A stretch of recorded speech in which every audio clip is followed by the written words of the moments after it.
So when I say Switzerland, what pops into your head? Probably things like clockwork precision, right? Order, efficiency, and just safety. It's the kind of place you feel like nothing could ever go wrong. But a really tragic event that just happened in the ski resort of Crans, Montana, well, it's peeled back a layer on that image. And what's underneath is a lot more complex, a lot more startling. It all starts in a single, terrifying moment. This quote just says it all, doesn't it? In a matter of seconds, the carefree atmosphere vanished. I mean, you can just picture it. A New Year's Eve party, a bar packed with people, everyone's celebrating, counting down, and then, boom. In an instant, all of that joy just evaporates and turns into pure terror. It just shows you how fast everything can change. And this was the result. At least 40 people lost their lives. On top of that, another 115 were injured, and a lot of them critically. Just let that number sink in. 40. These were mostly young people, you know? They went out for a celebration and they never came home. So, what could have possibly caused an inferno like this? It wasn't some kind of attack or a building collapse. No, it was something you see in clubs all over the world. A simple champagne sparkler. According to eyewitnesses, it just brushed the ceiling, and that was enough to ignite what seems to have been some kind of flammable acoustic foam. And from there, the fire just spread like crazy. But here's the thing. The sparkler was just the trigger. The real catastrophe was already waiting to happen. It was this perfect storm, a truly fatal combination of things. You've got this super flammable material on the ceiling. You have a basement packed, shoulder to shoulder, with young people.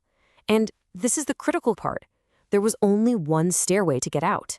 You know, one former patron even said they used to worry about that exact thing, thinking, if there's ever a panic, how do we get out? And we have to remember, behind a number like 40, there are real people, real stories. One of the first victims identified was Emanuele Galippini. He was just 17 years old, from Italy, and he was this incredible golf prodigy. People thought he was going to be one of his country's next big stars. A whole future just gone. Yeah, the shock from this fire has been huge, and it's because it feels so un-Swiss, right? But the thing is, if you start digging into the country's past, a very different and honestly a much more troubling picture starts to come into focus.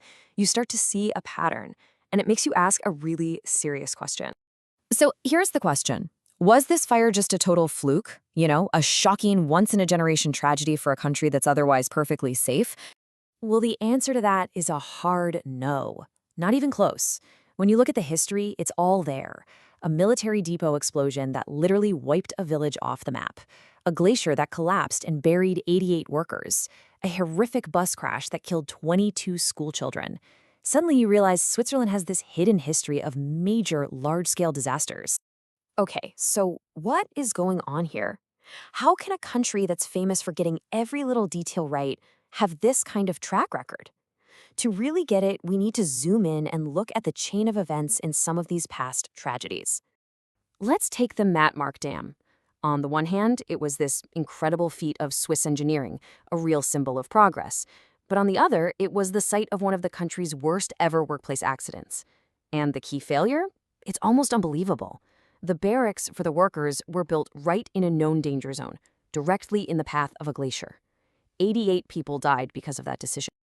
And of course, you can't talk about Switzerland without talking about the landscape itself. I mean, the Alps are absolutely stunning, but they are also an incredibly dangerous environment. The mountains are this constant, powerful force, and they're the backdrop for so many of these disasters. They demand a certain respect that, sadly, has sometimes been missing. Or look at this chain of failure from a ski touring accident back in 2018. It's like a textbook example of how small things add up to a catastrophe. First, the GPS stops working in a whiteout. Then, because the weather's so bad, they have to move way slower. And then, when they finally try to call for help, the satellite phone's battery is dead. See, no single one of those things was fatal on its own. But together, they created a perfect storm that left 7 people dead from hypothermia. And then, there's the Sear Tunnel crash in 2012. 28 people died when their bus, full of Belgian schoolchildren, hit a concrete wall head-on. 22 of them were children. It was just a national trauma for both Switzerland and Belgium, a tragedy that people still feel very deeply today. So when something this terrible happens, how does a society respond? Do people learn from it? Does anything actually change? Well, this is where the story gets even more complicated. Let's go back to that Matmark Dam disaster. You'd think there would be some accountability for 88 deaths, right? Wrong. It took 7 years to get to a verdict. And in the end, all 17 defendants, we're talking engineers, managers, the people in charge, were acquitted. A journalist who dug into the case basically said the court just flat out ignored all the incriminating evidence that they knew about the danger. But now, contrast that with the Sierra bus crash. While the crash itself was an absolute tragedy, the emergency response was incredible. It was seen as a model of how to do things right. They had night-capable helicopters on the scene immediately. Doctor-led teams were providing advanced medical care right there in the tunnel. The kids who were most critically injured were airlifted straight to specialist hospitals. It was a world-class operation that absolutely saved lives. It just goes to show you that this capacity for excellence can exist right alongside these devastating failures.